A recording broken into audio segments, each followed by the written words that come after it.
Prefácios e textos breves, 1923 a 1925. Prólogo a relatório sobre a Policlínica Psicanalítica de Berlim, de Max Eitingon. Meu amigo Max Eitingon, que criou a Policlínica Psicanalítica de Berlim e a manteve até agora com seus próprios meios, informa, nas páginas seguintes, sobre os motivos da fundação e também sobre a organização e as realizações do Instituto. Posso apenas acrescentar, ao que foi escrito, o desejo de que em outros lugares sejam igualmente encontrados homens e associações que, seguindo o exemplo de Eitingon, deem vida a instituições semelhantes. Se a psicanálise, juntamente com sua importância científica, tem valor como método terapêutico, se é capaz de assistir indivíduos sofredores na luta pelo cumprimento das exigências da civilização, então essa ajuda também deve ser oferecida ao grande número daqueles que são pobres demais para remunerar o analista por seu penoso trabalho. Em nossa época, isso constitui uma necessidade social, pois as camadas intelectuais da população, particularmente propensas à neurose, empobrecem a olhos vistos. Instituições como a Policlínica de Berlim são as únicas em condição de superar as dificuldades que geralmente se colocam para o ensino rigoroso da psicanálise. Elas possibilitam a formação de um número considerável de analistas treinados, cuja atividade deve ser única garantia possível contra os danos que indivíduos ignorantes e não qualificados, sejam médicos ou leigos, infligem aos doentes. Carta a Luís López Ballesteros e de Torres. Quando eu era um jovem estudante, o desejo de ler o imortal Dom Quixote no original de Cervantes me levou a aprender, sem professores, a bela língua castelhana. Graças a esse entusiasmo juvenil, sou capaz agora, já em idade avançada, de comprovar o acerto de sua versão espanhola de minhas obras, cuja leitura me agrada vivamente, pela corretíssima interpretação de meu pensamento e pela elegância do estilo. Admira-me, sobretudo, o fato de que o senhor, não sendo médico nem psiquiatra de formação, tenha alcançado um domínio tão absoluto e preciso sobre uma matéria bastante intrincada e, às vezes, obscura. Carta a Fritz Wittels. Não agradecer um presente de Natal que se ocupa tão extensamente da pessoa presenteada seria um ato indelicado que pressuporia fortes motivos. Percebo com satisfação que em nosso caso eles não existem. Seu livro não é inamistoso nem demasiadamente indiscreto. Demonstra sério interesse e também, como era de esperar, sua arte de escrever e de expor. Naturalmente eu jamais desejaria ou favoreceria um livro como esse.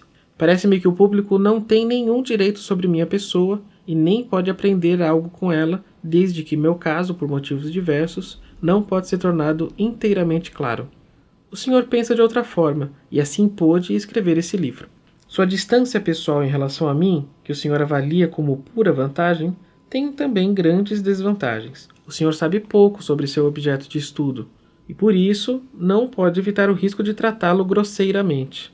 Além disso, é duvidoso que, assumindo o ponto de vista de Stekel e abordando-me desse ângulo, o senhor tenha facilitado para si a tarefa de obter uma justa visão de seu objeto. Quanto às distorções que acredito perceber, também as atribuo a uma opinião preconcebida sua, que posso adivinhar. O senhor provavelmente acha que um grande homem tem de evidenciar esses ou aqueles méritos, defeitos e extremos, que eu sou um grande homem e, por conseguinte, sente-se autorizado a me imputar todas essas características, frequentemente contraditórias. Haveria muita coisa interessante e de alcance mais geral a dizer sobre isso, mas infelizmente seu vínculo com Stekel exclui um maior empenho de compreensão de minha parte. Por outro lado, admito com prazer que sua perspicácia distinguiu corretamente várias coisas em mim, que me são bem conhecidas. Por exemplo, que tenho necessidade de seguir o meu próprio caminho, frequentemente meus rodeios, e não sei aproveitar pensamentos alheios que me chegam fora do tempo. Também no que toca à relação com Adler, o senhor demonstrou equanimidade, para minha grande satisfação. O senhor certamente não sabe que tive a mesma indulgência e tolerância ao lidar com Stekel. Durante muito tempo eu o defendi dos ataques de todos, apesar de seus modos insuportáveis e sua maneira impossível de fazer ciência. Esforcei-me em revelar sua ampla falta de autocrítica e amor à verdade. Ou seja, de veracidade tanto externa como interna. Até que, enfim, num episódio bem específico de exploração e perfídia, também a mim todos os botões saltaram da calça da paciência. É certo que o senhor não me defendeu do equívoco segundo o qual renego o que simplesmente não posso ainda julgar ou assimilar. O senhor deve saber que estive seriamente enfermo e, embora esteja convalescendo, tenho motivos para tomar o acontecido como advertência de que o fim não está longe. Nessa condição de parcial afastamento, posso lhe pedir que não enxergue em mim a menor intenção de perturbar seu vínculo com Stekel. Apenas lamento que esse tenha tido influência em seu livro sobre mim. Não me parece improvável que o senhor venha se encontrar na situação de revisar esse livro para uma segunda tiragem. Para esse caso, coloco à sua disposição uma lista de correções aqui anexa. São dados absolutamente confiáveis, independentes de minhas apreciações subjetivas. Alguns são de natureza trivial, outros, talvez aptos a abalar ou modificar algumas de suas conjecturas. Peço-lhe que veja nessas informações um sinal de que, mesmo não podendo aprovar seu trabalho, de maneira nenhuma o menosprezo. Declaração sobre Charcot. Entre os muitos ensinamentos que no passado, 1885 e 1886, me foram prodigalizados por mestre Charcot na Salpêtrière, depois me deixaram uma impressão bastante profunda, que não devemos nos cansar de sempre considerar novamente os mesmos problemas, ou de lhes sentir os efeitos, e que não devemos nos preocupar com a oposição geral, se trabalhamos com honestidade. Prólogo a Juventude Abandonada, de August Eichhorn. De todas as aplicações da psicanálise, nenhuma gerou tanto interesse, despertou tantas esperanças e, em consequência, atraiu tantos colaboradores capazes como seu emprego na teoria e na prática da educação de crianças. Isso é fácil de compreender. A criança se tornou o principal objeto da pesquisa psicanalítica. Nesse sentido, tomou o lugar do neurótico com o qual essa pesquisa tivera início. A psicanálise mostrou que no enfermo a criança continua a viver pouco alterada. E também no artista e na pessoa que sonha. Lançou luz sobre as forças motrizes e as tendências que dão ao pequeno ser o seu cunho próprio, e seguiu os percursos de desenvolvimento que o levam à maturidade do adulto. Não surpreende, portanto, que aparecesse a expectativa de que o trabalho psicanalítico com crianças beneficiaria a atividade pedagógica, cuja intenção é guiar, estimular e proteger de equívocos a criança em seu caminho até a maturidade. Minha contribuição pessoal nessa aplicação da psicanálise foi bastante pequena. Bem no início, adotei o gracejo segundo o qual as 3 profissões impossíveis são educar, curar e governar, e já era suficientemente tomado pela segunda dessas tarefas. Mas nem por isso desconheço o alto valor social que o trabalho de meus colegas pedagogos pode reivindicar. Este livro do diretor August Eichhorn se ocupa de uma parte do grande problema da influência educacional sobre a infância desamparada. Durante anos, o autor dirigiu instituições municipais de assistência social antes de conhecer a psicanálise. Sua atitude para com os jovens sob tutela se originava de um vivo interesse pelo destino desses infelizes e era corretamente guiada por uma percepção intuitiva de suas necessidades psíquicas. A psicanálise não pôde lhe ensinar muita coisa nova em termos práticos, mas deu-lhe uma clara visão teórica das justificativas para seu modo de agir e o colocou em posição de fundamentá-lo perante os demais. Não se pode imaginar que todo educador tem esse dom da compreensão intuitiva. 2 lições me parecem resultar da experiência e do sucesso do diretor Eichhorn. Uma delas é que o educador deve ser psicanaliticamente instruído, se não objeto de seus esforços. A criança permanecerá um enigma para ele. Tal instrução é alcançada da melhor maneira quando o próprio educador se submete a uma análise, experimenta em si mesmo. O aprendizado teórico em psicanálise não vai suficientemente profundo e não produz convicção. A segunda lição tem um matiz um tanto conservador. Ela diz que o trabalho da educação é algo sui generis, que não pode ser confundido com a influência mediante a psicanálise, nem ser substituído por ela. A psicanálise infantil pode ser utilizada pela educação como recurso auxiliar, mas não tem condições de tomar o lugar dela. Não somente razões de ordem prática o impedem, mas também considerações teóricas o desaconselham. A relação entre educação e tratamento psicanalítico será provavelmente objeto de exame aprofundado num futuro pouco distante. Apenas mencionarei algumas coisas aqui. Não nos deixemos levar pela afirmação, de resto plenamente justificada, de que a psicanálise do adulto neurótico equivale a uma reeducação dele. Uma criança, mesmo desencaminhada e abandonada, não é um neurótico. E reeducação é algo bem diferente da educação de um imaturo. A possibilidade da influência analítica se baseia em premissas bem determinadas que podem ser resumidas como situação analítica. Ela requer o desenvolvimento de certas estruturas psíquicas e uma atitude especial para com o analista. Onde essas não existem, como na criança, no menor abandonado, e via de regra, também no criminoso por instinto, é preciso outra coisa que não seja análise, mas que venha corresponder a ela na intenção. Os capítulos teóricos deste livro devem dar ao leitor uma primeira orientação no que toca à variedade das decisões em pauta. Acrescento ainda uma conclusão que já não é relevante para a teoria da educação, mas para a posição do educador. Se ele aprendeu a análise mediante a experiência em sua própria pessoa e está em condição de aplicá-la em casos fronteiriços e mistos, como ajuda em seu trabalho, então se deve permitir a ele o exercício da psicanálise e não lhe pôr nisso obstáculos por motivos mesquinhos. Joseph Breuer, 1842 a 1925. Em 20 de junho de 1925 faleceu em Viena, aos 84 anos, o Dr. Joseph Breuer, criador do método catártico, cujo nome se acha, por isso, indissoluvelmente ligado aos primórdios da psicanálise.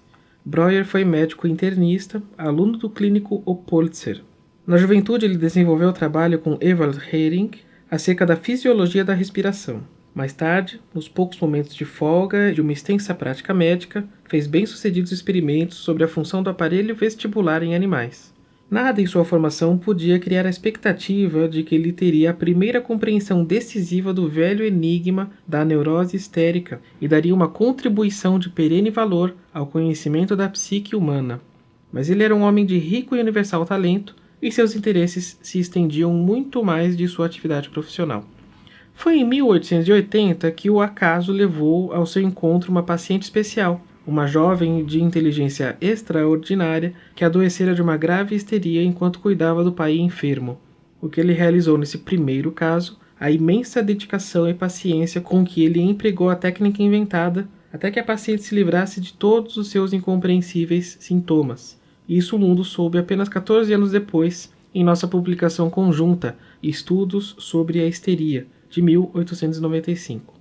Infelizmente, apenas em forma bastante abreviada e, devido à discrição médica, censurada. Nós, psicanalistas, que há muito estamos habituados a dedicar centenas de horas a um único paciente, já não podemos conceber a novidade que esse empenho representou 45 anos atrás. Por ter envolvido boa parte de interesse pessoal e de libido médica, se for permitida a expressão, mas também considerável medida de liberdade de pensamento e segurança no julgamento. Na época de nossos estudos, já podíamos nos remeter aos trabalhos de Charcot e às pesquisas de Pierre Janet, que então retiravam parcialmente a prioridade das descobertas de Breuer. Mas quando este tratou seu primeiro caso, 1881 e 2, ainda não estavam disponíveis esses trabalhos. L'Automatisme psychologique de Janet apareceu em 1889 e sua segunda obra, L'état mental des hystériques, apenas em 1892. Ao que parece, Breuer pesquisou de forma inteiramente original, guiado apenas pelos estímulos que o caso lhe oferecia. Mais uma vez, por último, em meu estudo autobiográfico de 1925, da coletânea A Medicina Contemporânea, de Grote, procurei delimitar minha participação nos estudos que publicamos conjuntamente. Meu mérito constituiu essencialmente em reavivar em Breuer o interesse que parecia extinto e depois induzi-lo à publicação. Um certo acanhamento que lhe era próprio, uma íntima modéstia surpreendente numa personalidade tão brilhante, tinha-no levado a manter oculto por longo tempo seu achado espantoso, até que esse deixou de ser inteiramente novo. Depois vinha ter motivos para a suposição de que também o fator puramente emocional lhe havia tirado o gosto em prosseguir no trabalho de elucidação das neuroses. Ele havia deparado com a transferência indefectível da paciente para o médico e não havia compreendido a natureza impessoal deste processo. Quando cedeu à minha influência e preparou a publicação dos estudos, seu julgamento sobre a significação desse trabalho parecia seguro. Ele disse naquele momento: "Acho que é a coisa mais importante que nós dois teremos a comunicar ao mundo." Além da história clínica de seu primeiro caso, Breuer construiu com um ensaio teórico para os estudos que está longe de ter envelhecido, contendo ideias e sugestões que ainda não foram suficientemente exploradas. Quem se aprofundar nesse texto especulativo terá uma impressão correta da envergadura intelectual desse homem, cujo interesse científico se voltou para a nossa psicopatologia apenas durante um breve episódio de sua longa vida, infelizmente. Excerto de uma carta sobre o judaísmo. Posso dizer que sou tão distante da religião judaica quanto de todas as demais, ou seja, para mim as religiões têm enorme significação como objeto de interesse científico, não me acho envolvido afetivamente com elas. Por outro lado, sempre tive um forte sentimento de pertencer ao meu povo, e alimentei-o em meus filhos também. Todos nós continuamos a nos denominar judeus. Durante minha infância e juventude, nossos liberais professores de religião não se preocupavam em que seus alunos adquirissem conhecimento da língua e da literatura hebraicas. Por isso, minha educação permaneceu deficiente nesse ponto, o que depois vim a lamentar diversas vezes. Mensagem na inauguração da Universidade Hebraica. Os historiadores nos dizem que nossa pequena nação suportou a destruição de sua independência como Estado, apenas porque começou a transferir, em sua apreciação dos valores, o mais alto posto a seus bens espirituais, a sua religião e sua literatura. Agora vivemos numa época em que esse povo tem a perspectiva de novamente ganhar a terra de seus pais com a ajuda de uma potência que domina o mundo, a Grã-Bretanha, e celebra a ocasião com a fundação de uma universidade em sua antiga capital. Uma universidade é um lugar em que o conhecimento é ensinado acima de todas as diferenças religiosas e nacionais, onde a investigação é realizada a fim de mostrar aos homens até que ponto compreendem o mundo ao seu redor e até que ponto podem controlá-lo. Tal empreendimento é um nobre testemunho do desenvolvimento que nosso povo alcançou em 2000 anos de infortúnio. Lamento que minha saúde frágil me impeça de estar presente nas cerimônias de inauguração da Universidade Hebraica de Jerusalém.